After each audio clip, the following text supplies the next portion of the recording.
Base तो बस बजाने के लिए है, आफत मचाने के लिए मेरा नाम ही काफी है। डीजे गोविंद बिहारी हाई के, गोविंद बिहारी हाई के, बिहार हाई के।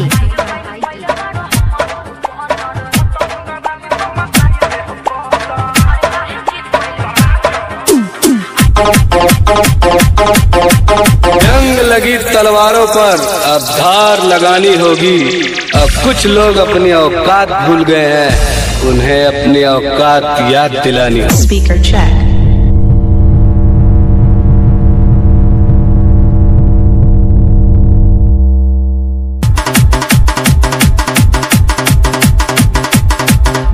होगा एंटरटेनमेंट शुरू। अब ये डीजे कौन है? रीमिक्स गाने बजाने वाला डीजे नहीं, तुम्हारी बैंड बजाने वाला डीजे हो। डीजे गोविंद बिहारी हाई के, गोविंद बिहारी हाई के, बिहार हाई के।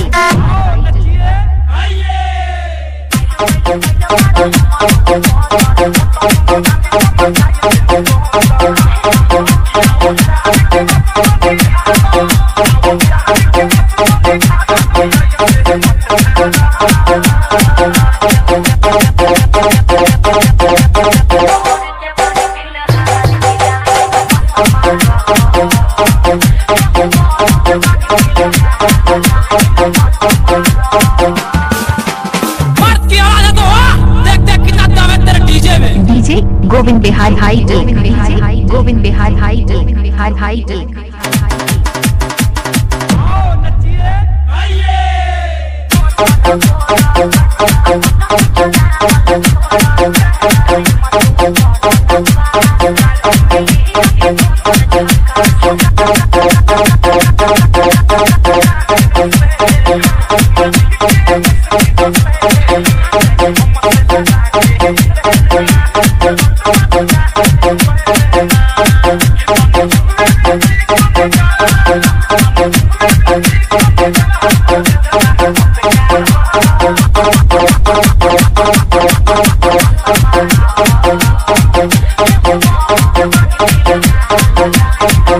डीजे गोविंद बिहारी हाई के। किसी भी गाने के रिमिक्स के लिए संपर्क करें 6299208390, मुजफ्फरपुर BMP 6 कन्हौली मलंग स्थान।